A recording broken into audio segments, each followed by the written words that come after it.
Difference between mass and weight. Mass and वेटमा के difference छ, के फरक छ, हामी जान्नेछौँ यस भिडियोमा।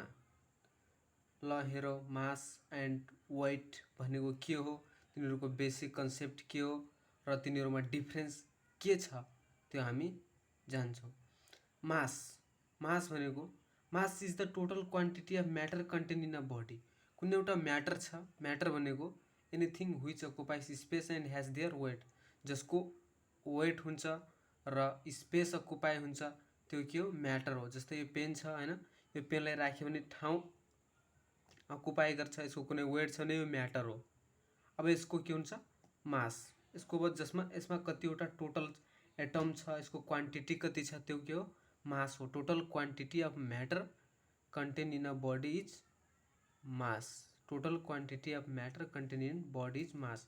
वेट के हो, weight is the pulling force exerted by the earth on an object. जस्तै मैले भने यसको कति क्वान्टिटी छ यसमा एटमहरू हैन, त्यो के हो, मास हो।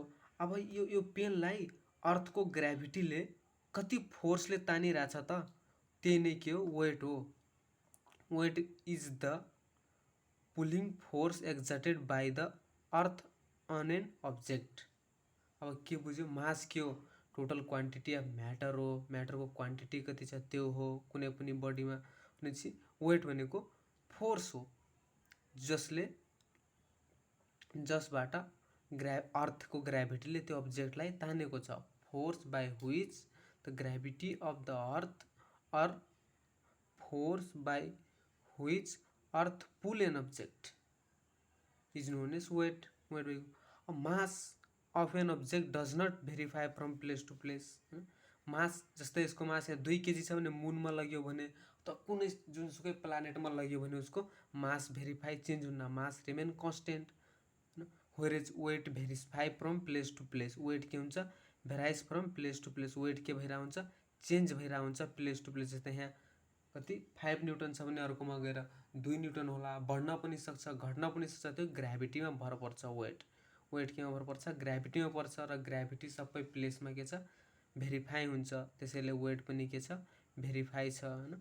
त्यो mass remain constant or mass is constant quantity, whereas weight is variable quantity. Weight के हुन्छ, भेरिफाई हुन्छ। अब 3 नम्बरमा छ, mass is scalar quantity, whereas weight is vector quantity. Mass के एउटा स्केलर क्वान्टिटी। स्केलर क्वान्टिटी भनेको व्हिच ह्याभ ओन्ली म्याग्निट्युड। यसको म्याग्निट्युड कति केजी, मास 2 केजी 3 केजी छ मात्रै हामी थाहा पाउन सक्छौँ। मास 2 केजी बाई जस्तै म्याग्निट्युड एन्ड डिरेक्सन भनेको, जस्तै म्याग्निट्युड भनेको केजी भइगयो, मासको कम्पेयरमा केजी भइगयो। अब यसको डाइरेक्सन हुन्न, अब कताबाट 2 केजी 3 केजी, तलबाट 2 केजी कि माथिबाट 2 केजी कि राइटबाट 2 केजी कि लेफ्टबाट 2 केजी, यो हमें डाइरेक्सन हुन्न। But in case of weight, weight के एउटा भ्याक्टर क्वान्टिटी हो।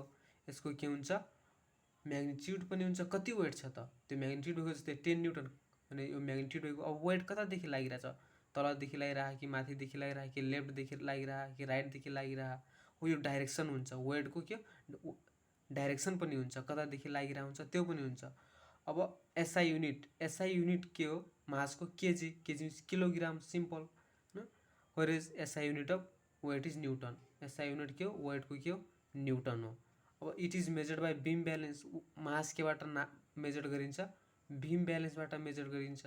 बीम ब्यालेन्स तराजु के, तराजु हुनाले जुन ट्रेडिसनल जमानामा हुन्थ्यो त बाट राखेर, अब यस्तो बीम ब्यालेन्स भनेको यस्तो हुन्छ। म फिगर देखाइदिउँ, यस्तो हुन्छ। यस्तो यहाँ के सामान राख्ने हुन्थ्यो होला, योबाट के यो बीम ब्यालेन्स हो। यो बीम ब्यालेन्स पहिला जमानामा आउँथ्यो, यहाँ राख्ने हुन्थ्यो यस्तो।